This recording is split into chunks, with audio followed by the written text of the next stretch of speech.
Everyone, सो ये है लिपन art की क्लॉक। इस पे अभी तक मैंने मिरर्स नहीं लगाए हैं क्योंकि बहुत इंपॉर्टेंट स्टेप बाकी है जो है वार्निश लगाना।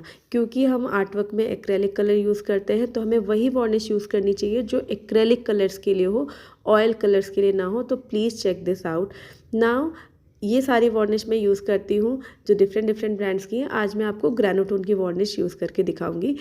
आपको प्रोडक्ट थोड़ा सा लेना है, आप आर्ट वर्क पे ही ले सकते हैं। फ्लैट ब्रश यूज़ करना है एंड एक पतला कोट अप्लाई करना है पूरे आर्ट वर्क पे।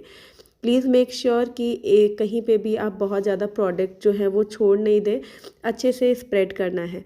अब वार्निश का यूज़ क्या है, वो आपके आर्ट वर्क को एक अच्छी शाइन देता है, आपके आर्ट वर्क से डस्ट और फंगस को दूर रखता है एंड आपके आर्ट वर्क को लंबे समय तक प्रोटेक्ट करता है। ऐसे और टिप्स एंड ट्रिक्स के लिए मुझे फॉलो करें और इसका फाइनल लुक देखने के लिए नेक्स्ट वीडियो ज़रूर देखें। Stay tuned.